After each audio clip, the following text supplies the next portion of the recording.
La paz del Señor con ustedes.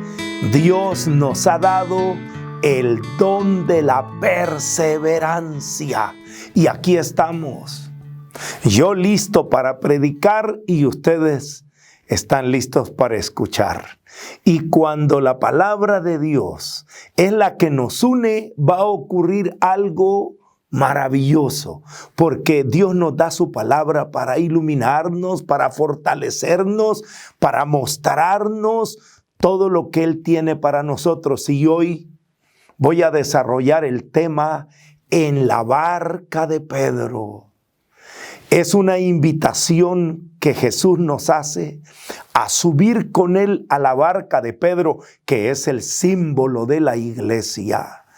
Que no es un fin, sino un vehículo que nos lleva de esta orilla a la orilla de la eternidad. La iglesia es un instrumento de salvación, es un vehículo que Dios usa para llevarnos de este mundo a la casa del Padre. Oremos para que el Señor nos ilumine con su palabra. Gracias, Señor, porque tú nos amas y nos has llamado a formar parte de tu gran familia, que es la iglesia. Queremos subir a la barca de Pedro para poder ir hasta el final en esta travesía que a veces pasa por tormentas, pero sabemos que llegaremos al puerto seguro porque tú eres el capitán y vamos contigo en la barca. Impúlsanos, Señor, con el soplo del Espíritu Santo para que las velas de nuestra fe, las velas de la fe de la iglesia nos ayuden a llegar más allá de donde van nuestras fuerzas. Te lo pedimos, Padre, en el nombre de Jesús, con la Virgen María, nuestra Madre, orando en la fuerza del Espíritu Santo, a ti que vives y reinas por los siglos de los siglos. Amén. Y todos los que van a subir a la barca de Pedro dicen amén. Entonces, hermanos, tomemos la palabra de Dios en el Evangelio según San Lucas, capítulo 5, versículos del 1 al 11. San Lucas 5, del 1 al 11. Estaba él a la orilla del lago de Genesaret. La gente se agolpaba a su alrededor para oír la palabra de Dios. Cuando vio dos barcas que estaban a la orilla del lago, los pescadores habían bajado de ella y estaban lavando las redes.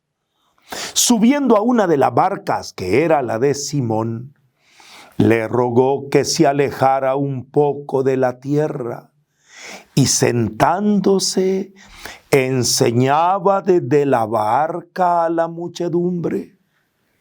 Cuando acabó de hablar, dijo a Simón: rema mar adentro y echa las redes para pescar. Simón le respondió: Maestro, hemos estado bregando toda la noche y no hemos pescado nada, pero por tu palabra echaré las redes. Y haciéndolo así, pescaron una cantidad de peces de modo que las redes amenazaban romperse. Hicieron señas a los compañeros de la otra barca para que vinieran en su ayuda. Vinieron pues y llenaron tanto las dos barcas que casi se hundían. Al verlo, Simón Pedro cayó a las rodillas de Jesús diciendo: aléjate de mí, Señor, que soy un hombre pecador. Pues el asombro se había apoderado de él y de cuantos con él estaban a causa de los peces que habían pescado. Lo mismo decían Santiago y Juan, hijos de Zebedeo, que eran compañeros de Simón. Jesús dijo a Simón: no temas. Desde ahora serás pescador de hombres. Llevaron a tierra las barcas y dejándolo todo, les siguieron. Palabra de Dios, te alabamos, Señor. Este es el símbolo más hermoso de la iglesia. En primer lugar, la gente se agolpaba, la gente se reunía porque tenían un deseo. ¿Cuál era el deseo de la gente? ¿Cuál es el deseo suyo al estar conectado en este momento con nosotros? ¿Cuál era el deseo de la muchedumbre? Querían oír la palabra de Dios. Querían recibir el mensaje de Dios. Querían recibir esa buena noticia del amor de Dios. Y Jesús, para enseñarnos cómo va a responder a esa necesidad natural de la gente de tener contacto con Dios, elige subirse a la barca de Pedro. Se sube a la barca de Pedro, que es símbolo de la iglesia, donde Pedro estará encargado de pastorear, de dirigir, de confirmar en la fe, donde Pedro será, como lo veremos más tarde, la primera piedra de ese edificio de piedras vivas que es la iglesia, donde Jesús es la roca angular. La piedra angular es Cristo y va a ir construyendo la iglesia y escoge la primera piedra humana que es Pedro, y de ahí todas las piedras que somos nosotros van a ir construyendo la iglesia, como más tarde lo explicará San Pedro. Es importante ese símbolo que hace Jesús, porque desde la iglesia, desde la barca de Pedro, donde las multitudes van a encontrar lo que Dios les quiere decir, lo que Dios les quiere dar, cómo Dios los quiere guiar, cómo los quiere enseñar. La iglesia es esa barca donde Jesús se sube para darle a la muchedumbre eso que están buscando. Pero es importante que los que estamos en la barca entendamos lo primero que Jesús les pide. A ver, si usted lo recuerda, ¿qué fue lo primero que le pidió Jesús a Pedro cuando se subió a la barca? Es que cuando uno escucha con atención lo puede recordar.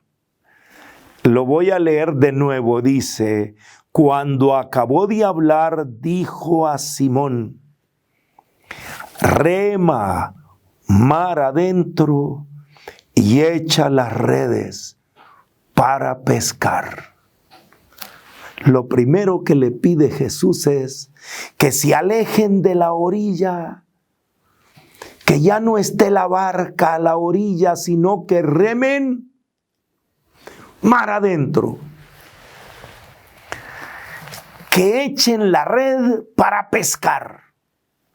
Jesús quiere a su iglesia, pero no en la orilla, no en la superficialidad. Hermanos, disculpen lo que voy a decir con mucho respeto, pero hay muchos en la barca de Pedro que se quedan en la orilla, simplemente cumpliendo algunos ritos, algunas costumbres religiosas, o como me decía una señora: ya bauticé a mis hijos, ya cumplí.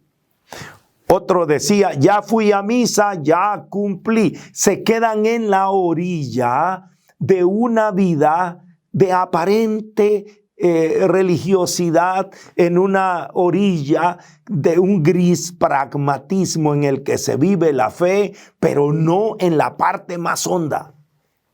El Señor quiere a su iglesia ir mar adentro, profundizar más en esa gracia de Dios, en ese torrente, en ese río de gracia. No conformarnos simplemente con una religión, como hemos dicho siempre, de cumplimiento, porque eso quiere decir cumplo y miento. El Señor nos quiere más comprometidos, más actuando, o sea, sintiéndonos responsables de llevar la barca lo más hondo posible, a la parte más profunda. Y para echar la red, para seguir evangelizando. Hermanos, la iglesia vive para evangelizar. La barca sirve para seguir pescando, para seguir subiendo a más personas en la barca, para seguir llevando el mensaje. No podemos quedarnos nosotros tranquilos con los brazos cruzados. El Señor quiere que los que están en la barca estén siempre activos, con planes de evangelización. No importa las dificultades, vamos a ser creativos, como lo que estamos haciendo nosotros ahora. Si no podemos de una manera, podemos de otra manera, pero el mensaje tiene que seguir difundiéndose. La palabra de Dios tiene que seguir llegando. La iglesia tiene que seguir tirando la red. Pedro expresa lo que muchas veces sentimos nosotros. Señor, estamos cansados. Señor, hemos estado bregando toda la noche. Hemos estado esforzándonos. Hemos estado y no vemos que pescamos. Hermanas, hermanos, sí sentimos a veces la frustración humana. Hacemos nuestro mejor esfuerzo. Pero ¿cómo nos cuesta atraer la atención de los peces? ¿Cómo nos cuesta subir a la barca, especialmente a los jóvenes? Nos sentimos un poquito frustrados. ¿Por qué? Porque cualquier youtuber, con cualquier cosa que diga, con cualquier TikTok que haga, con cualquier chiste que cuente, tiene 1 millón de comentarios, 1 millón de likes, 5 millones, 10 millones. Es increíble cómo siguen a cualquiera que diga cualquier cosa. Y a nosotros que estamos predicando, hermano, ¿cómo nos cuesta atraer? ¿Cómo nos cuesta llenar las redes? ¿Cómo nos cuesta que nos den un like? Eso es difícil. A veces humanamente sentimos eso que Pedro sintió. Maestro, estamos agotados, bregando toda la noche y no logramos subirlos al barco. Como se debe sentirse una mamá cuando mira a los hijos que ya no quieren ni orar, que no quieren ir a la iglesia, que no quieren oír la palabra de Dios, que no quieren aceptar como nosotros quisiéramos el mensaje de salvación.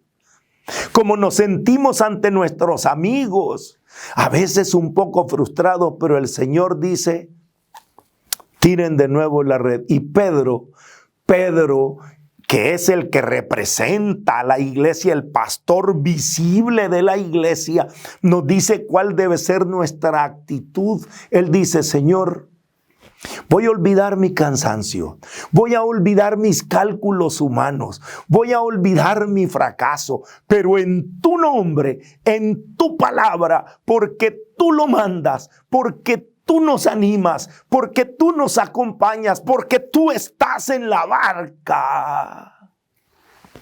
Voy a tirar de nuevo la red. La presencia de Jesús es la que nos anima. La presencia de Jesús supera nuestro cansancio. La presencia de Jesús supera nuestra frustración. Y en su nombre tiramos de nuevo la red.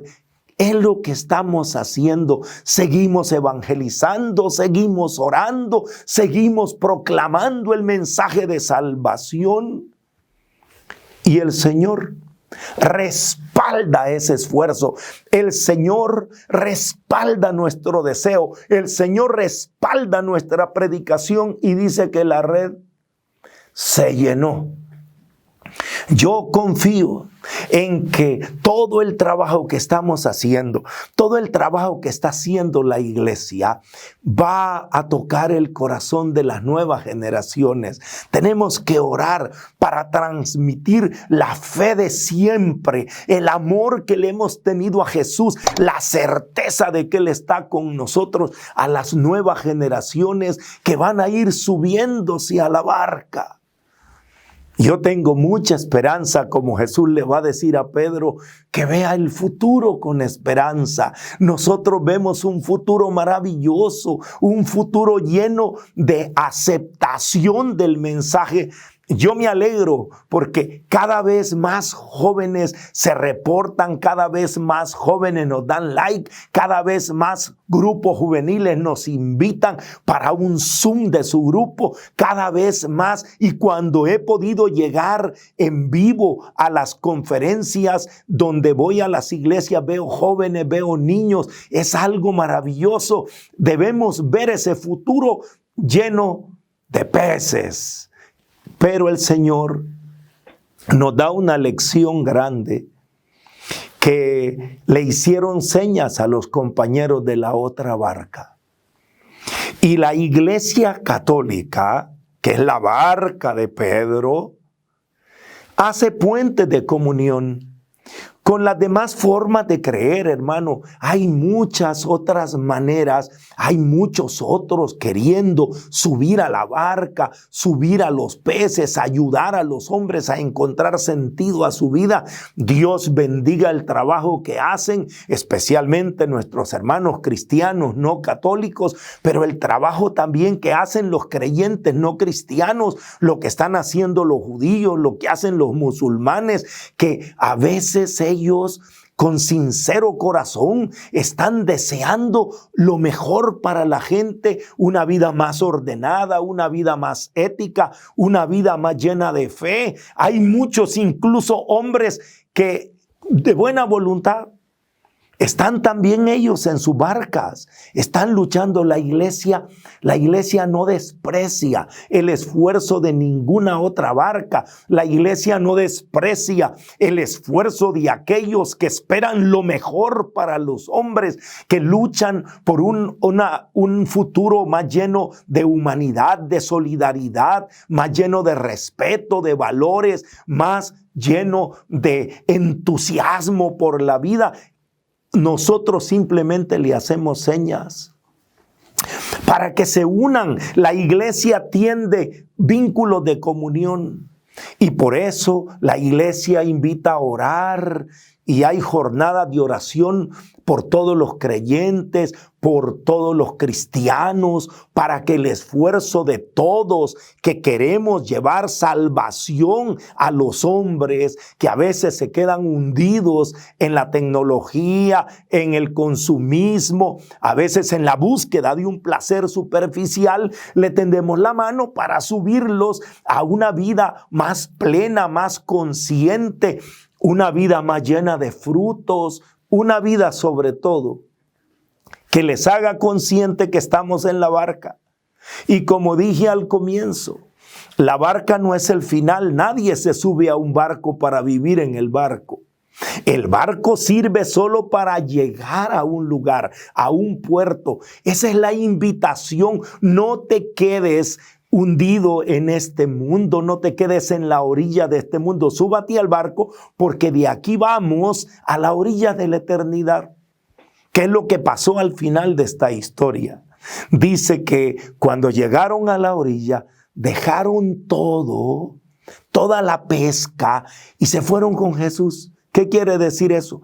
Que todo se va a quedar en esta orilla y que nos vamos con Jesús. La invitación a los que suben en la barca es que un día la barca y las redes se van a quedar, la barca y las redes se quedan en la orilla, pero todos nos vamos con Jesús. Hermano, no estamos llamados a vivir toda la vida en el mar de este mundo en el que estamos, que a veces se nos pone turbulento, que a veces se nos pone con tempestades, pero estamos solamente de paso. Todo se va a quedar en la orilla de este mundo y nos vamos a la orilla de la eternidad. La iglesia es ese instrumento de salvación, ese vehículo. Invita a todos los demás que están luchando a llevar a las personas a esa verdadera dimensión que no es solamente un nivel ético de valores, de solidaridad humana, es una visión de eternidad. Vamos rumbo al cielo. Este barco va a ese puerto maravilloso. Ahora yo quiero centrarme en la persona de Pedro. Porque la barca es de Pedro, porque Pedro es el que toma la palabra, porque a Pedro le dice Jesús tira la red y Pedro le dice Señor, apártate de mí que soy un hombre pecador. Pedro es un hombre frágil, un hombre con limitaciones, un hombre consciente de su humanidad. Y Jesús le dice, no temas, de hoy en adelante serás pescador de hombres. Sí, sí. Pedro nos representa a todos, que el Señor nos quiere animar a ver el futuro con esperanza de ahora en adelante.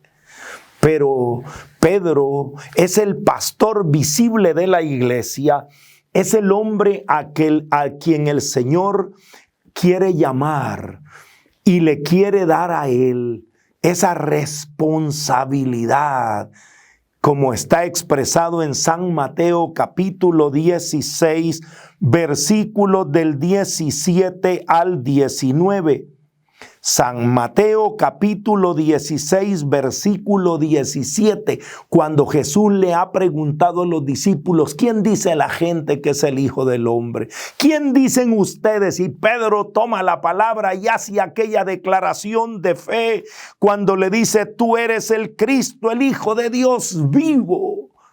Y Jesús responde, Mateo 16, 17 a 19, Jesús le dijo, bienaventurado eres Simón, hijo de Jonás, porque no te ha revelado eso ni la carne ni la sangre, sino mi Padre que está en los cielos. Y yo a mi vez te digo que tú eres Pedro, y sobre esta piedra edificaré mi iglesia, las puertas del Hades las puertas del abismo no prevalecerán. A ti te daré las llaves del reino de los cielos, y lo que ates en la tierra quedará atado en el cielo, y lo que desates en la tierra quedará desatado en el cielo. Palabra de Dios, te alabamos, Señor. Qué fuerte. Lo que el Señor hace con Pedro, le da una responsabilidad, las llaves. Las llaves son una responsabilidad enorme. A ese hombre frágil, a ese hombre débil, el Señor lo asiste con su gracia, porque va a ser la primera piedra que sobre la roca que es Cristo va a empezar a edificarse la iglesia. Sobre esa fe, sobre ese sí de Pedro, sobre esa persona de Pedro, el Señor dice, comenzamos a construir la iglesia.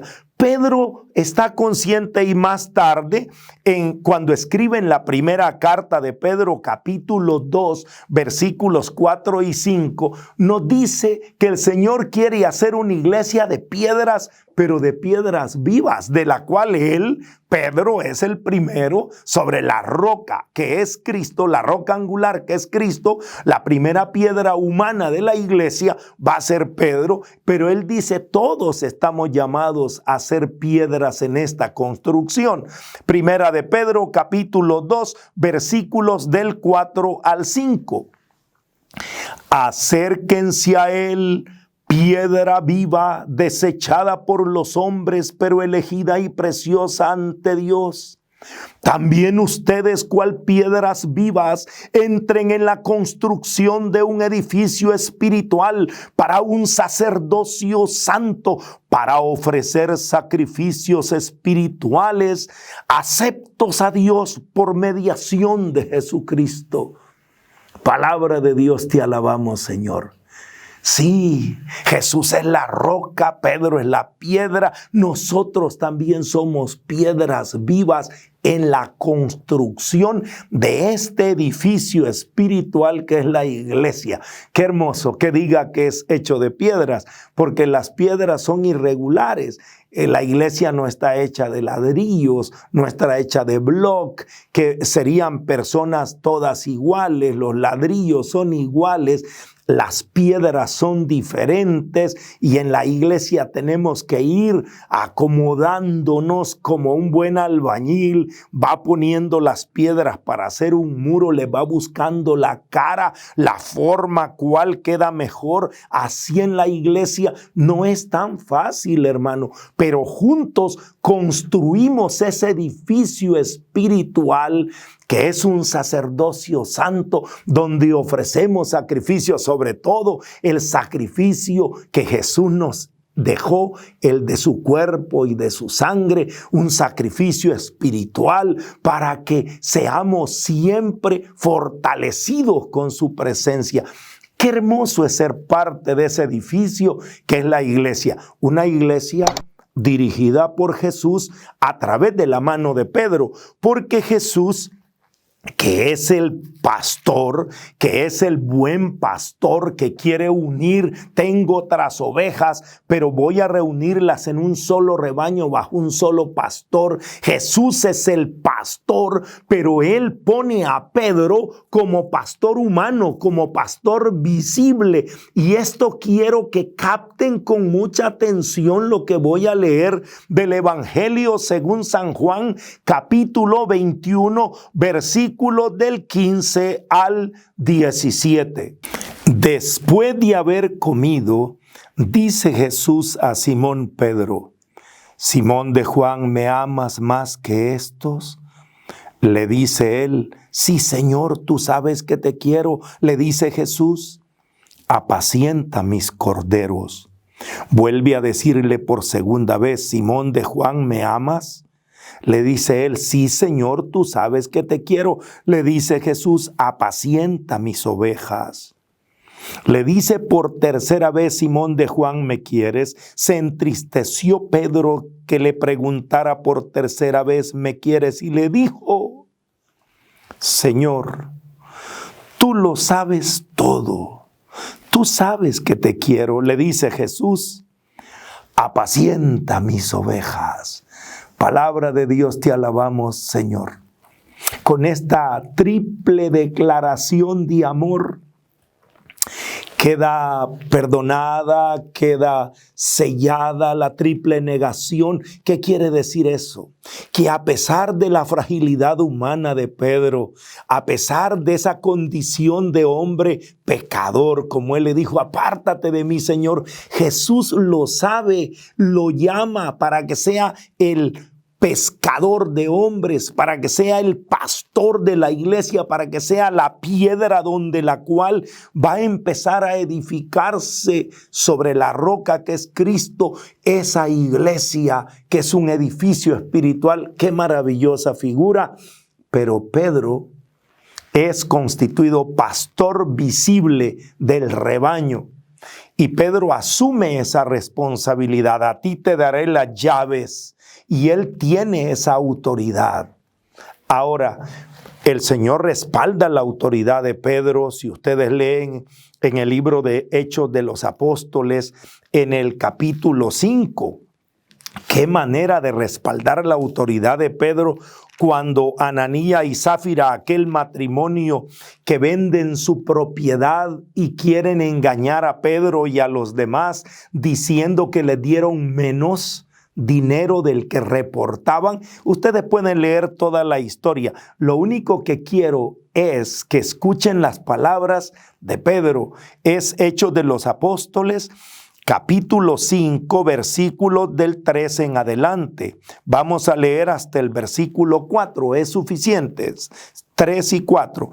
Pedro le dijo a Ananías: ¿cómo es que Satanás se adueñó de tu corazón para mentir al Espíritu Santo y quedarte con parte del precio del campo?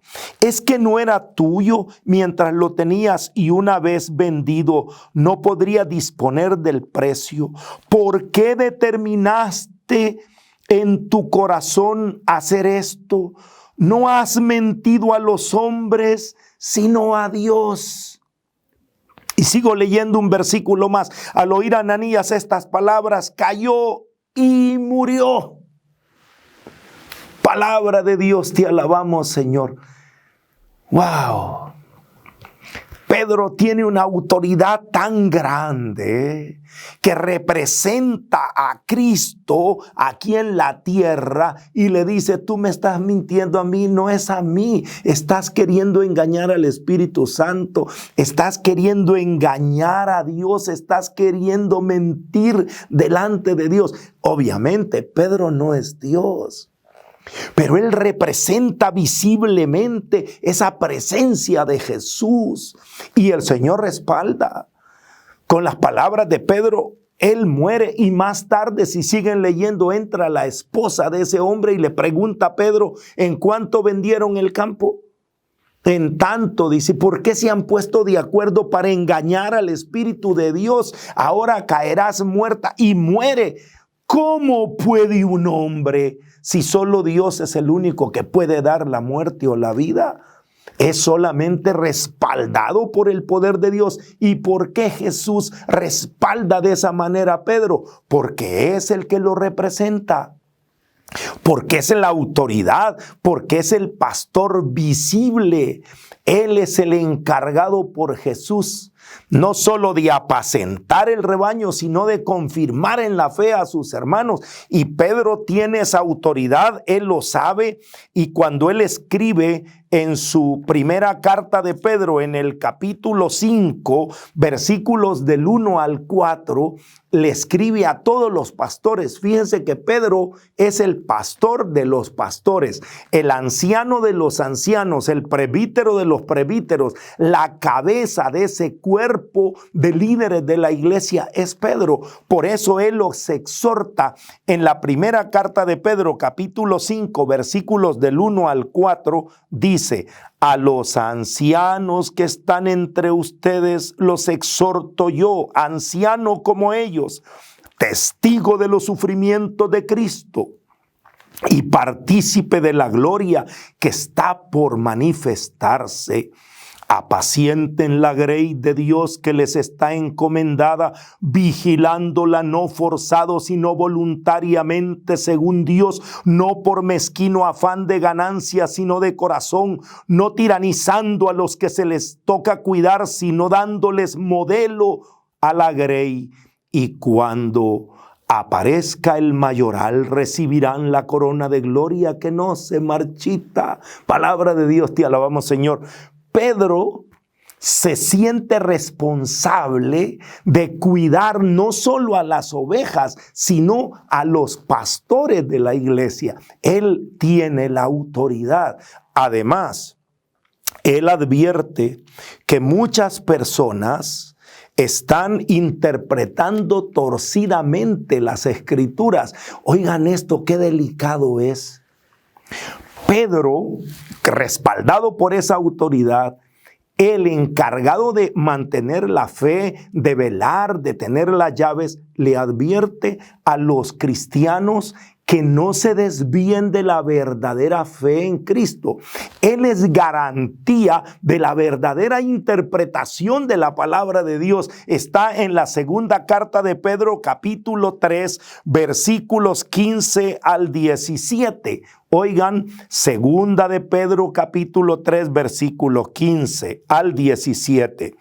La paciencia de nuestro Señor, consideradla como salvación, como lo ha escrito también Pablo, nuestro querido hermano, según la sabiduría que le fue otorgada. Lo escribe también en todas las cartas en las cuales habla de esto, aunque hay en ellas cosas difíciles de entender, que los ignorantes y los débiles interpretan torcidamente, como también las demás escrituras, para su propia perdición. Ustedes, pues, queridos, están ya advertidos, vivan alerta, no sea que arrastrados por el error de esos disolutos, se vean derribados de su firme postura. Palabra de Dios, te alabamos, Señor. Pedro es quien dice: este está interpretando torcidamente, este está interpretando mal la escritura. ¿Y por qué? Porque Pedro tiene la asistencia del Espíritu Santo. Bueno, como todos sabemos, Pedro murió.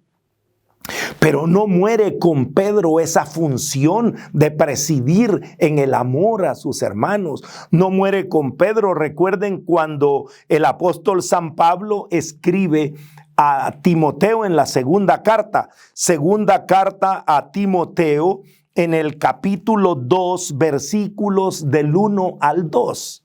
Aquí San Pablo le dice a Timoteo que cuando mueran ellos, tienen que haber hombres que sigan la función, que continúen con el ministerio apostólico, que elijan hombres. Y dice la segunda carta a Timoteo, capítulo 2, versículos 1 y 2. Tú pues, hijo mío, mantente fuerte en la gracia de Cristo Jesús. Y cuanto me has oído en presencia de muchos testigos, confíalo a hombres fieles, que sean capaces a su vez de instruir a otros. Palabra de Dios, te alabamos, Señor. Y aquí está lo que llamamos la sucesión apostólica. Vinieron otros. Cuando murió Pedro, siguió Lino. Y cuando murió Lino, Anacleto. Y cuando murió Anacleto, Clemente Romano, que fue el más famoso por sus cartas, San Clemente Romano. Después siguió Evaristo y así llegó hasta nuestro Papa Francisco. No voy a explicar ahora mucho, ya tengo en mi libro La riqueza de ser católico, cuando explico que la iglesia es el arca donde está la vara de Aarón, donde el Señor puso la autoridad de los pastores visibles. Tengo todo un capítulo entero explicando sobre esa autoridad. Solo le voy a leer del libro. En la página 133, la cita que hago del Catecismo de la Iglesia Católica. Esto que voy a leer está en mi libro, pero es una cita del numeral 881 del Catecismo de la Iglesia Católica, que resume todo lo que yo pueda decir en estas palabras. El Señor hizo de Simón, al que dio el nombre de Pedro, y solamente de él, la piedra de la iglesia, le entregó las llaves de ella. Lo instituyó pastor de todo el rebaño. Está claro que también el colegio de los apóstoles, unido a su cabeza, recibió la función de atar y desatar dada a Pedro. Este oficio pastoral de Pedro y de los demás apóstoles pertenece a los cimientos de la iglesia y se continúa por los obispos bajo el primado del Papa. La iglesia continuó cuando murió Pedro, cuando murió Pablo, cuando murió esa primera generación de apóstoles. Surgieron otros hombres fieles, capaces de instruir a otros, y así la sucesión apostólica con todos los embates del mal. Porque desde el comienzo, ustedes lo saben si leen el libro de Hechos de los Apóstoles, capítulo 12, no lo voy a leer, pero Herodes mandó apresar a Pedro. ¿Sabes por qué? Porque dijo, si detengo a Pedro, detengo todo, pero el Señor liberó a Pedro, porque Jesús le había hecho las promesas a Pedro. Ustedes lo pueden leer si en la Biblia está bien claro en San Lucas capítulo 22, cuando Jesús le dice a Pedro, Simón, Simón, mira, Satanás ha solicitado poder sacudirte como a trigo, pero yo he rogado por ti para que tu fe no desfallezca, y tú cuando hayas vuelto confirma a tus hermanos. Esa es la misión de Pedro. Eso que leí es, San Lucas capítulo 22, porque no di la cita que estaba leyendo. San Lucas capítulo 22, versículo 31 y 32. Confirma a tus hermanos. Esa es la misión de Pedro, que sigue presente en la iglesia. Y precisamente ahora van a entender por qué todos los ataques de Herodes, y después, más tarde, cuando murió Pedro, al final de la persecución de Nerón, todo era maten a Pedro, encarcelen a Pedro. ¿Por qué? Jesús ya había citado esa profecía. cuando Él le dice a los discípulos en San Mateo, en el capítulo 26, San Mateo capítulo 26, versículo 30. Vamos a leer San Mateo 26, 30 y 31, solo para que capten por qué hay tanto ataque a Pedro, tanto ataque al Papa. Esto debemos entenderlo. Jesús nos dio la clave de interpretación. Él dice, San Mateo 26, 30, 31. Cantados los himnos, salieron hacia el monte de los olivos. Entonces les dice Jesús, todos ustedes se van a escandalizar de mí esta noche, porque está escrito, heriré al pastor y se dispersarán las ovejas del rebaño. Palabra de Dios, te alabamos, Señor. Jesús sabía que el ataque era al pastor. ¿Por qué? Para que el rebaño quede como oveja sin pastor. Y quiero llamar a todos los católicos que me están oyendo y que recuerdan la promesa de Jesús a Pedro: las puertas del infierno no prevalecerán en contra de la iglesia. Que por más ataques, que por más difamaciones que hagan sobre el Papa, nosotros seguimos fieles a la promesa de Jesús. Él confirma en la fe a sus hermanos. Y en este momento histórico en que nos toca vivir, que nos tocó tener como esa novedad de hacía muchos siglos, que tenemos al Papa emérito, que tenemos al Papa Benedicto XVI, que el Señor lo mantenga a pesar de sus años con esa lucidez que tiene, y tenemos al Papa que está dirigiendo la iglesia, al Papa Francisco. Eso ha suscitado muchas discusiones, que el verdadero Papa es Benedicto, que Francisco es antipapa, que Francisco hace herejías. ¿Por qué? Porque toman frases del Papa Francisco, que él es muy espontáneo para hablar, él sigue su forma pastoral que siempre ha tenido, y lo sacan del contexto y lo hacen decir un montón de cosas que él no ha dicho. Un día un periodista le pregunta, ¿y qué piensa de los homosexuales? Y él contesta, yo no soy Dios para juzgar. ¿Y cuál es la noticia? El Papa aprueba a los homosexuales, está de acuerdo. Él no dijo eso. Dijo que no es Dios para juzgar. O cuando él habla de que los que no están casados por la iglesia no se sientan excomulgados, o sea, no se sientan separados, alejados de la iglesia. La noticia que sale, ¿cuál es? En letras grandes. El Papa dice que los que no están casados por la iglesia pueden comulgar, porque es lo mismo estar casado que no estar. Él no dijo eso.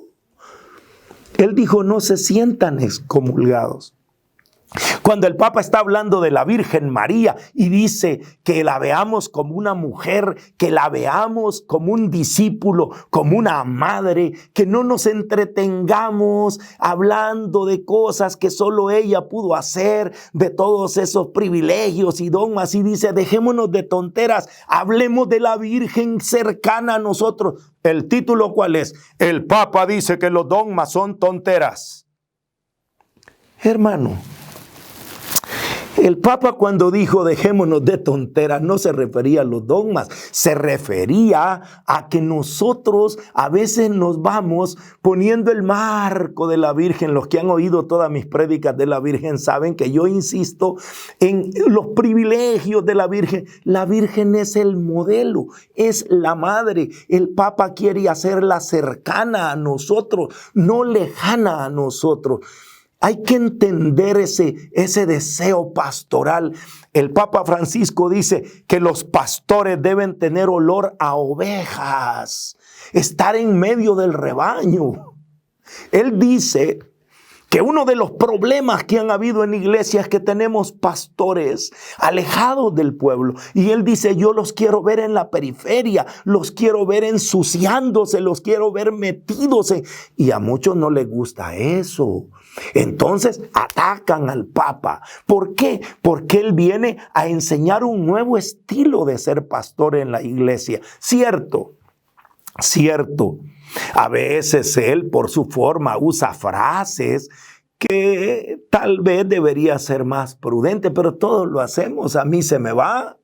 A veces cuando estoy explicando, estaba un día hablando del anticristo y yo decía que cuando empiece la apostasía, personas van a decir, yo acepto al anticristo y yo renuncio a Cristo. Si alguien agarra eso que yo dije y dice, Salvador Gómez dice que él renuncia a Cristo y acepta al anticristo. No. Estoy diciendo que personas van a decir eso, pero cuando saca del contexto las palabras, solamente causas confusión. ¿Y saben qué es lo grave? Que eso está ocurriendo con personas que son católicas, que aman a la iglesia, pero la señal más grande de que tu amor es verdadero es la comunión. Porque Jesús lo explicó en San Juan capítulo 10, versículo 10. San Juan 10:10 dice que el ladrón viene a robar, a matar, a destruir. Y él ha venido para que tengan vida y vida en abundancia. El ladrón, el lobo, dispersa las ovejas. ¿Para qué? Para que huya el que está cuidándolas, para quitar a los que están cuidando y hacer presa. Pero el buen pastor da la vida por las ovejas. ¿Qué es lo que hace el enemigo? Disgregar. El enemigo ¿a qué viene? A confundir, a dividir. Si los dones que tenemos son de Dios, se nota porque unen a la iglesia. Si este teólogo, si este predicador, si este sacerdote, si este obispo está inspirado por Dios, no va a dividir a la iglesia, une a la iglesia. Eso es el esfuerzo que estamos haciendo todos. Y voy a decirles desde cuándo yo comprendí eso. Desde mis raíces de mi conversión. Los que me han oído predicando saben que mis raíces son franciscanas. Yo soy un franciscano, aunque no siempre he estado a la altura de ellos y bueno, el Señor nos ama a pesar de nuestros errores. Pero ¿qué fue lo que yo aprendí? Un día entró Francisco de Asís en un pueblo y la gente del pueblo le dijo, Francisco, aquí tenemos un sacerdote que es escandaloso. Aquí tenemos un sacerdote que no vive bien. Y Francisco dice, si yo veo a ese sacerdote, le beso las manos, porque esas manos consagran el cuerpo de Cristo. Sí, podemos ver al hombre con defectos. Podemos ver al Pedro que dice, soy un hombre pecador. El Papa lo ha dicho, oren por mí, yo soy un pecador. Podemos ver al hombre débil. Pero atrás de ese hombre está una institución, está las llaves, está la autoridad, está el primado, está lo que Jesús dejó para su iglesia, su promesa. Tú eres piedra y sobre esta piedra edificaré mi iglesia. A ti te daré las llaves. Confirma a tus hermanos. Tú eres el pastor de estas ovejas. Hermano, no dudemos de Cristo. Podemos dudar de los hombres, pero no de la palabra de Jesús. Jesús ha prometido, he orado por ti, le dijo a Pedro. Satanás ha solicitado sacudirte, pero yo he orado por ti para que tu fe no desfallezca. Oremos por el Papa. Si oyes decir que hay problemas, oremos para que la iglesia siga siendo una santa católica, una iglesia unida como desea Jesús, un solo rebaño bajo un solo pastor. Padre, te damos gracias por esta palabra. que nos invita a subirnos a la barca de Pedro, a no quedarnos en la orilla en discusiones inútiles. Ayúdanos a ir a la parte más honda y seguir cumpliendo la misión de tirar la red para evangelizar, para que más hermanos suban a la barca y salgan de este mundo en donde se quedan metidos en el consumismo, en el placer superficial, en el aislamiento, en la comodidad, para poder ir a la otra orilla de la eternidad. Gracias, Señor, y te pedimos por Pedro, te pedimos por el Papa, te pedimos para que lo cubras y lo confirmes y a través de él sigas confirmando la fe de la iglesia. Te lo pedimos, Padre, en el nombre de Jesús, con la Virgen María, nuestra Madre, orando en la fuerza del Espíritu Santo. A ti que vives y reinas por los siglos de los siglos. Amén. Y todos los que vamos en la barca de Pedro, unidos a Pedro, unidos al Papa, orando por el Papa, decimos: amén. Gracias, hermano. Si ustedes quieren comunicarse con nosotros, ya conocen nuestro teléfono WhatsApp. Escríbanos al 503-7786-0087. En su pantalla está. Ahí puede tener contacto directo para pedirnos información, para entrar a nuestro Zoom, para ofrecernos su apoyo, para invitarnos a estar en su comunidad, ahora de esta forma virtual, porque seguimos tirando la red de una forma creativa. Ya no podemos ir presencialmente, pero usted nos puede llevar a través del Zoom. Pide información, pero sobre todo, ore por nosotros. Nosotros estamos orando y trabajando por usted. Que el Señor le bendiga.